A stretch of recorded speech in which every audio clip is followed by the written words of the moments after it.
Okay, folks, we've already been through this list. Again, we are still on spiritual warfare.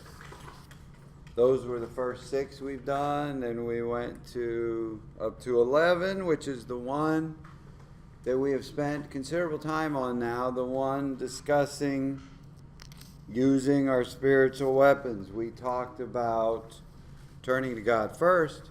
We talked about praying to God in a new way, and we went through that battle plan from King Jehoshaphat. And then we had running to God in His Word. Then we had labeling the tactics of the schemes of the devil. So when we encounter them, how to respond to them in a victorious manner.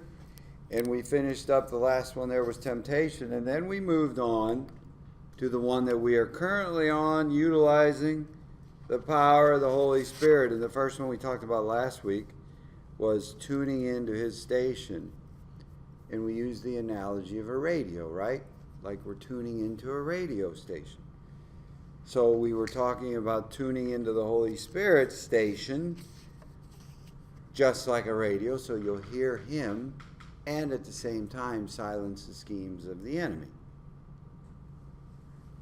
So once you do that, and then you hear from Him, the next thing you need to do is respond appropriately.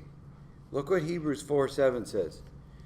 God again set a certain day, calling it today. This He did when a long time later He spoke through David, as in the passage already quoted. Today, if you hear His voice, do not harden your hearts. So there's a message in there, folks. So, when God's Spirit speaks to you, as we just learned, do not harden your heart. And you would harden your heart, the way you would do that would be by giving in to the schemes and tactics of the devil. And you would do that by changing the station. Like we're talking about, tuning into the Spirit, leaving it on that station. You would harden your heart by changing the station. So that takes us to the next point. Once you tune into the Holy Spirit station, you need to leave it on that station. You need to leave it there and not change the station. Because once you are tuned into Him, once you are on His station, basically what you're doing, you are effectively silencing all the other agendas that are out there that the enemy's trying to throw at you. So once you got it on His station, don't change the station. Leave it there. As Hebrews 4:7 told us, don't harden your heart. Don't change the station. Don't ignore Him. Don't tune Him out. That's what all this gets to. Furthermore, don't get sucked into the agendas, the ideas, the worldviews, all that stuff that the enemy's always throwing at you. Don't give in to those tactics. Don't give in to his schemes. Because if you change the station, that's basically what you're doing. Because now you're letting all that he's trying to get to you, you're letting all that in. And in doing so, you're allowing yourself to feed on the tactics and schemes of the enemy. And remember, we talked about in point number 3 that this spiritual battle is fought on the battlefield of your mind, right?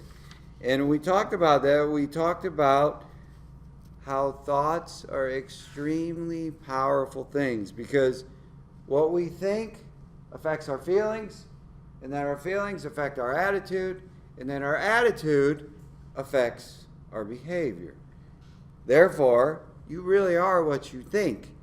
And oh, by the way, I didn't say that. Proverbs 23:7 says, as he thinks within himself, so he is. And guess what? The devil knows this too.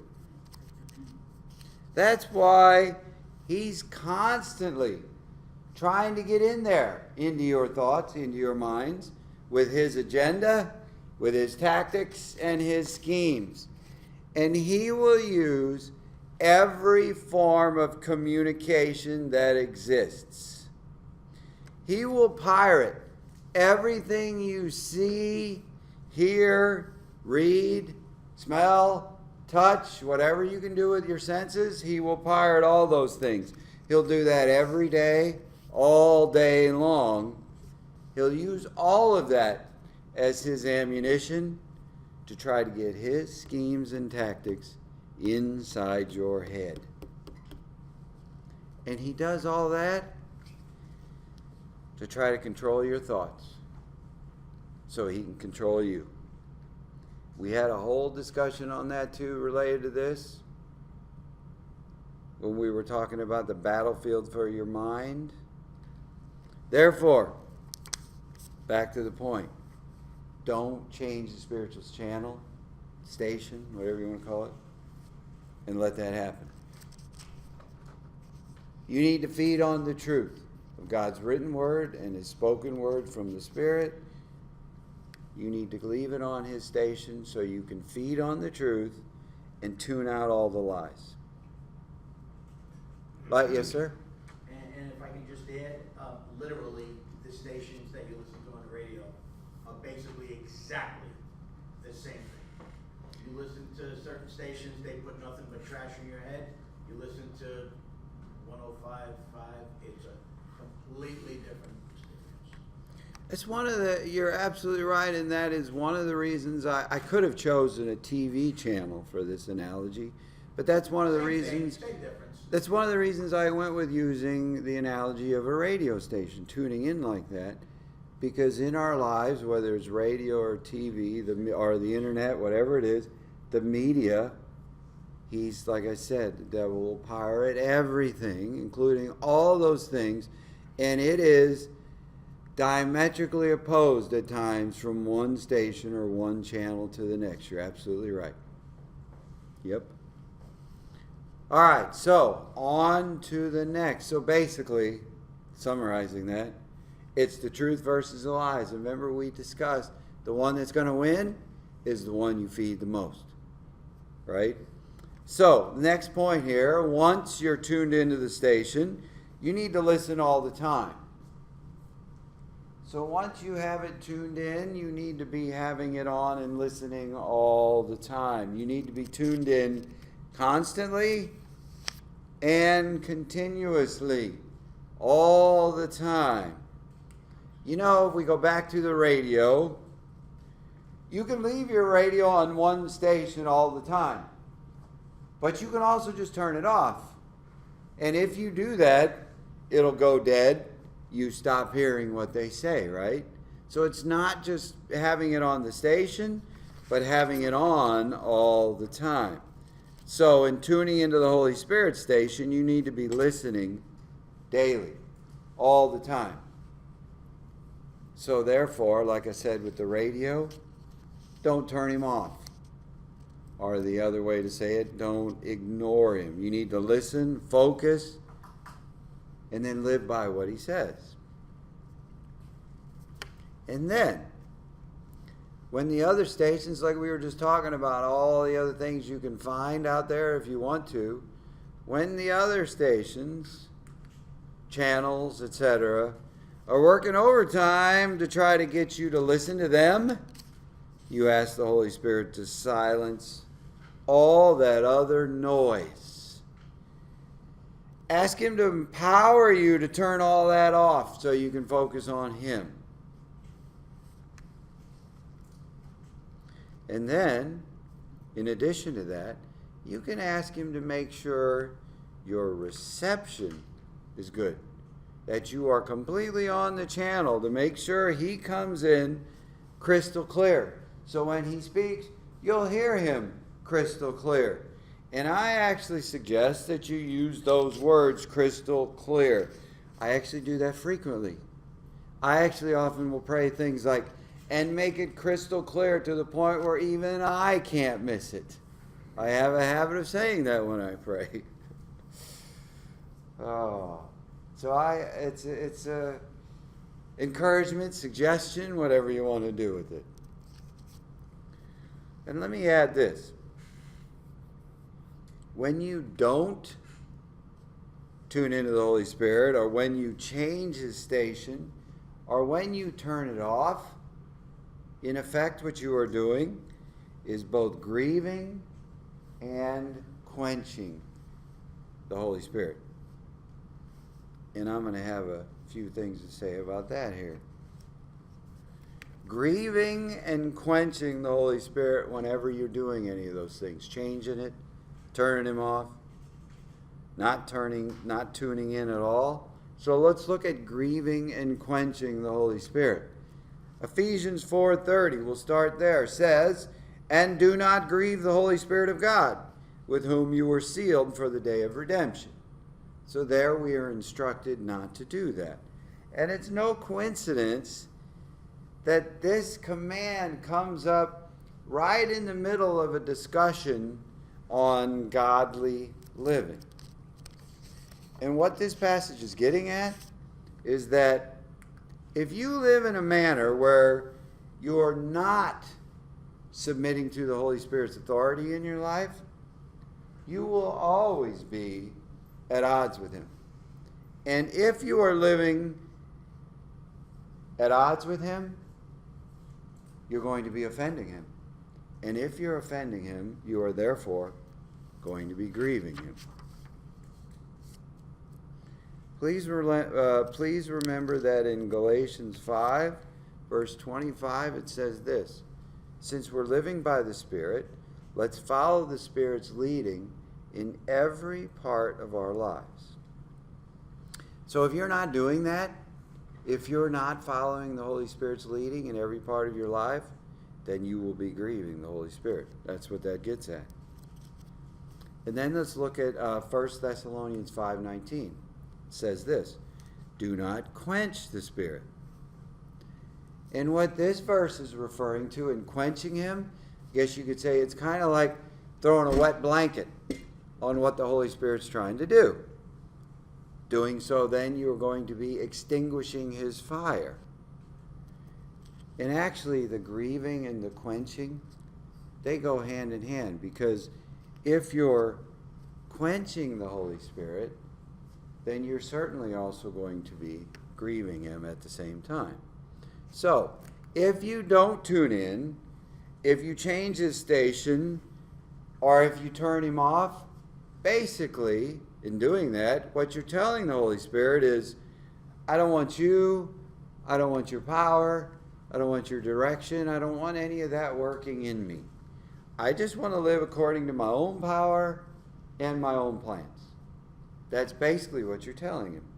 And that is definitely going to be grieving and quenching the Holy Spirit. That's putting out the fire that He's trying to burn in us and that He's trying to burn through us. And folks, that is definitely going to make Him sad. That is going to be grieving Him. Please remember, the Holy Spirit was given to help us with everything in our lives. Yet sadly, there's a lot of people who live like they don't want or need Him or His power or His help.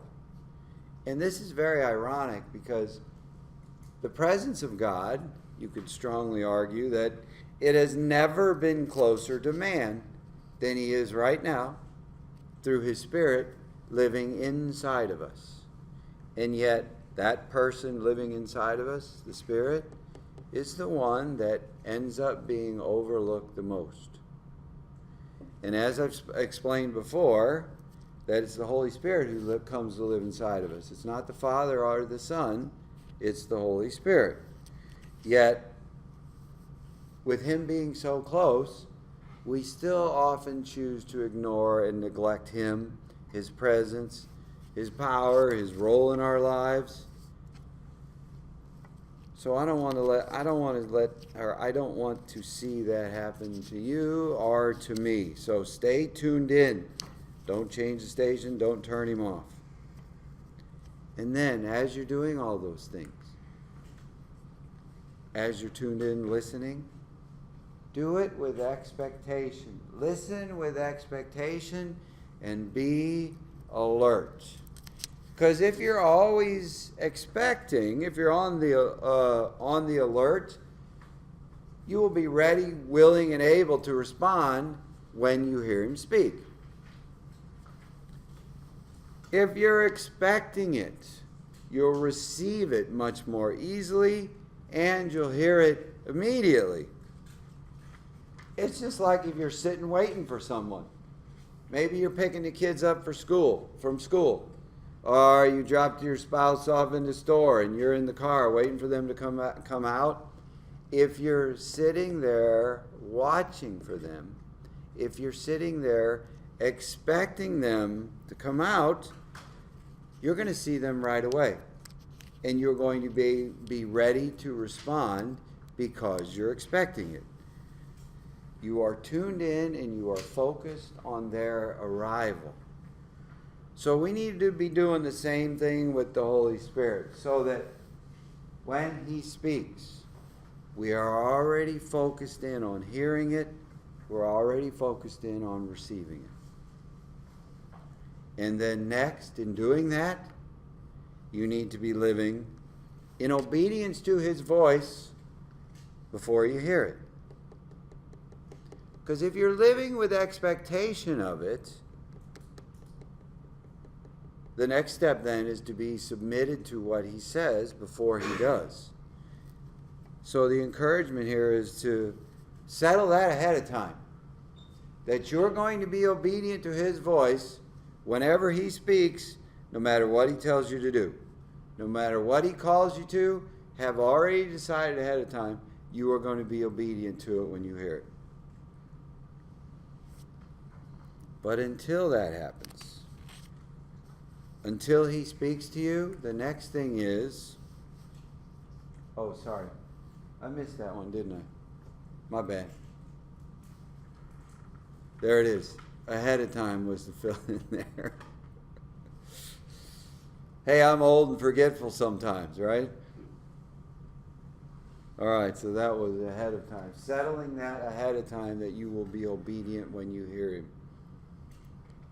And then back to what I was saying, until he does.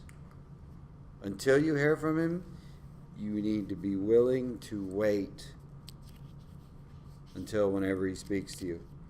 No matter how long it takes, you need to be willing to wait. Because, it's one thing to say to somebody that you trust God.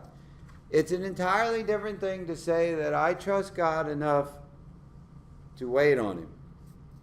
Because the fact of the matter is, that's when and how you find out if you really trust God or not, in the waiting.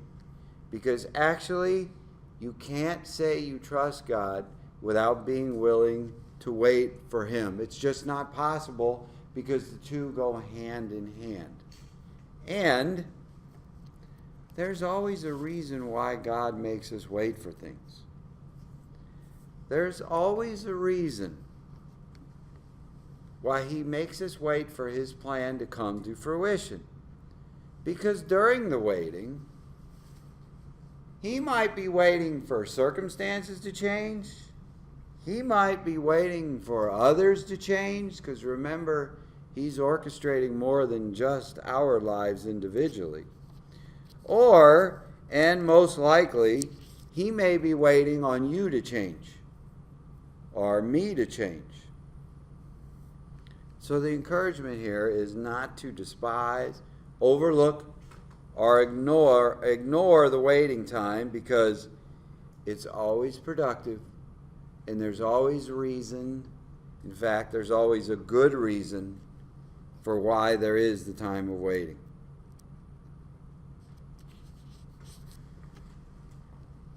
Everybody got all those? I know I put a bunch on that one. We good? Okay. And then, when the Holy Spirit does speak, you and I, we need to respond. When he speaks, we respond. That's how it's supposed to work. And you and I need to do what he tells us to do, no matter what. We need to follow his lead, follow his direction, and we need to obey, no matter what that is. Because, folks, another way that you can both grieve and quench the Holy Spirit, we already talked about ignoring him, but also is to tell him no. To tell him no. Or, another one, by using the word just. J-U-S-T. Doesn't sound like much, does it? But give me a moment to explain what I'm talking about here. A couple weeks ago, we went through the account of Peter getting out of the boat and walking on the water with Jesus. We're going to go through that again today. But this time, I'm going to do it for a different emphasis. So let's go back to that. That was Matthew 14, 22 to 33. And in there it says this. Immediately Jesus made the disciples, there we go, get into the boat and go on ahead of him to the other side, while he dismissed the crowd. After he had dismissed them, he went up on a mountainside by himself to pray. Later that night, he was there alone, and the boat was already a considerable distance from the land, buffeted by the waves, because the wind was against it. Shortly before dawn, Jesus went out to them, walking on the lake. When the disciples saw him walking on the lake, they were terrified. It's a ghost, they said, and cried out in fear. But Jesus said to them, take courage, it is I, don't be afraid. Lord, if it's you, Peter replied, tell me to come to you on the water. Come on out, he said. Just said come, he didn't say come on out, but just, Then Peter got down out of the boat, walked on the water, and came toward Jesus. But when he saw the wind, he was afraid, and, beginning to sink, cried out, Lord, save me. Immediately, Jesus reached out his hand and caught him. You of little faith, he said, why did you doubt? And when they climbed into the boat, the wind died down. And then those who were in the boat worshiped him, saying, truly you are the Son of God. And what I want to get at here with this time looking at this passage is this. Are you going to get out of the boat in your life? Or are you going to live according to just prayers? Are you going to get out of the boat in your life? Or are you going to live according to just prayers? And let me show you what I'm talking about. Lord, just keep me warm and safe and dry and cozy. I don't want to go out there. It's too scary. See what we're getting at here? I challenge you to listen to yourself or to others pray. And more often than not, I believe, you will hear people pray just like that. There's that word again. Lord, I just want that. Or if you could just help me with this. See what I'm getting at? On and on and on. Please don't give me too much. Just this or just that. Please don't make me go out there. Just keep me safe, etc., etc., etc. And folks, what happens is, in praying like that, we get just what we ask for, and no more. We miss out on experiencing all God has in store for us. We miss out on experiencing the miraculous power of God working in our lives through His Spirit. We end up living just in the natural, and we end up missing out on the supernatural. Now let me go back to Matthew 14. In the middle of this storm, Jesus shows up walking on the water and invites Peter to get out of the boat and come walk on the water with him. And Peter accepted. But hold on a minute, because we need to look at something more closely, because he didn't just climb out of the boat. There's that word again, right? He made sure it was Jesus who was calling him first before he got out of the boat. Look at what it says in 28. Peter says, Lord, if it's you, tell me to come to you on the water. And then in the next one, 29, Jesus replies, come on out. Basically, yes, it's me. Come on out here and join me.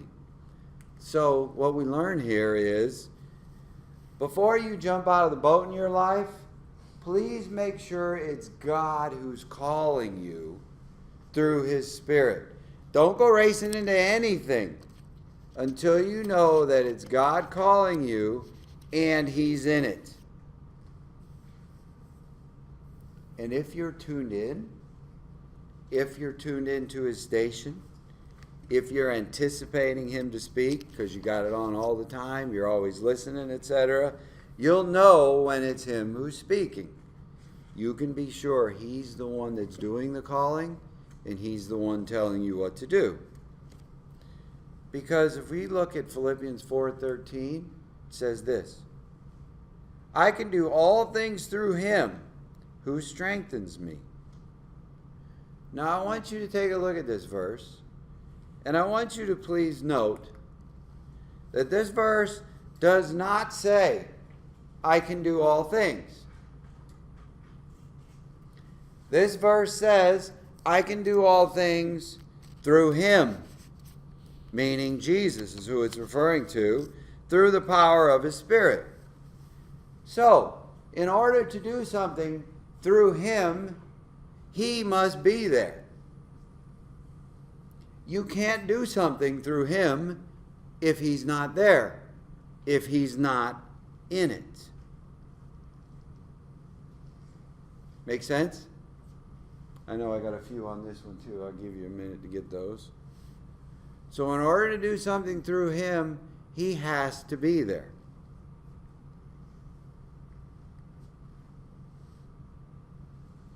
Everybody got those? I don't know why I put so many on that one, but I did. Sorry. Temporary mental lapse, I guess.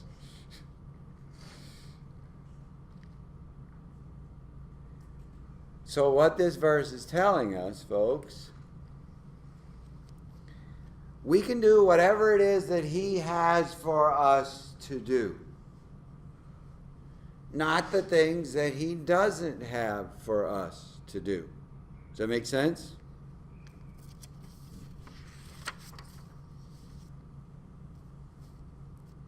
So that's why we have to take a lesson from Peter in this. That's why we have to look at what Peter did. We have to make sure Jesus is calling you and make sure he's in it through the Spirit before you jump out of the boat. But when he does, and when you are assured that it is him, you need to jump out. Jump out with both feet, I'm sure, like Peter did, and don't look back. Don't look back. Again, back to 29, it says, Peter got down out of the boat, walked on the water, and came toward Jesus. But when you do that, please remember what we've been talking about the past couple months, that this is a spiritual battle. And if you do that, the devil will not be happy about you getting out of the boat in your life, following what God is calling you to do. That is not going to make him happy. So guess what? He's going to crank up his schemes and tactics against you, right? Just like he did with Peter. Got him to focus on the wind. And remember the other time we talked about, I think he actually showed him something, the wind itself. But he distracted him. He's going to do the same thing with you and cranking up his schemes against you. In verse 30 it says this, but when he saw the wind, Peter, he was afraid and beginning to sink, cried out, Lord, save me. The devil used the wind to distract Peter, causing him to take his eyes off the object of his faith, Jesus. So does that sound familiar? Because guess what? The devil does the same thing to us, trying to send us back where it's safe and warm and dry and cozy, to keep us living in the boat and keep us from getting out, to keep us living according to our just prayers, and to keep us succumbing to the distraction of our fears. Please remember that Peter was the only one of the apostles who got out of the boat. And also remember, he did this without having the Holy Spirit living inside of him. But you and I do have the Holy Spirit living inside of us. Yet how many times do you and me, how many times do we not have the faith that Peter had without the Holy Spirit living inside of him? How many times do you and me still live our lives inside the boat? And do we still live our lives according to just prayers? Just like with Peter, the devil will use all those schemes and tactics that we've been going through to try to keep you from fulfilling your purpose from God, to try to defeat you in your spiritual battle. And folks, this brings us to an important question in this story. Where were the rest of the apostles? Right? So let's go through that. The other 11 had succumbed to the schemes and tactics of the devil. The other 11 were living in the boat. They were living in fear. They were living according to the natural and living according to their just prayers. And what were the just prayers of the other 11? Lord, just get us out of this storm. Lord, just keep us safe. Lord, just get us to the other side. Again, sound familiar? And guess what? They got just what they asked for. That's all they wanted, and that's all they got. So please understand this. Because they were living according to just prayers, they missed out on an opportunity to walk on water. Because all they wanted to do was just be safe and dry and warm and cozy. But not Peter. Peter chose to live in the supernatural, to get out of the boat instead of living in the natural. And walk all over, literally walk all over the schemes and tactics of the devil in this situation. Peter courageously chose not to live according to a just prayer. He prayed to experience everything that God had in store for him. And please understand, Peter saw this for what it really was. This was not just the opportunity of a lifetime. This was the opportunity of an entire species. This was the opportunity in all of history, not a storm.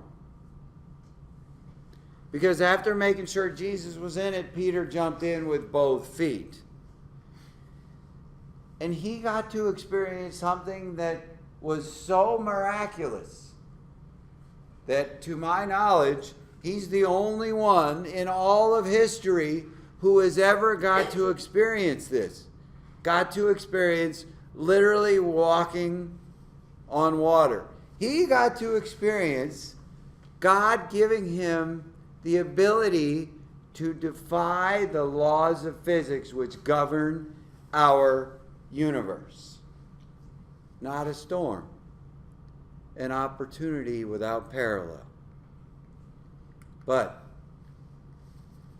if you and I choose to live according to just prayers, we'll never experience anything like this. If you only pray just prayers, guess what? That's all you're ever going to get. So the question becomes,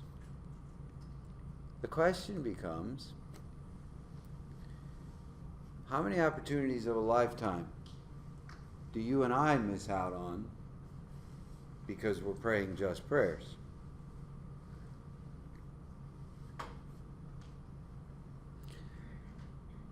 So I encourage you to remember this the next time you're in a storm.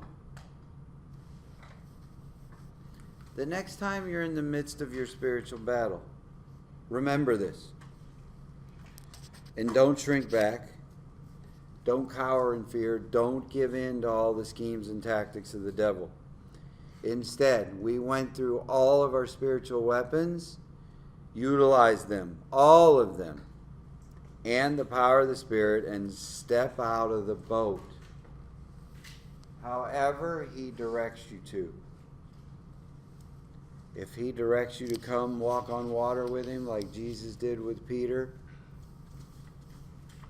don't say no. So the encouragement from all this is to live to experience the full power of the Holy Spirit, everything He has in store for you, and to never limit Him. Let Him do everything that He wants to do in you and through you, and expect Him to act in miraculous and supernatural ways. Align yourself with Him, like we're talking about, keeping him on all the time. Submit to obey Him and follow Him and rely on Him completely 100%. That's the encouragement from today. And that will complete today. And I have one more point I want to make on the topic of spiritual warfare. And that will be the one which we will discuss next time. So that'll do it for today.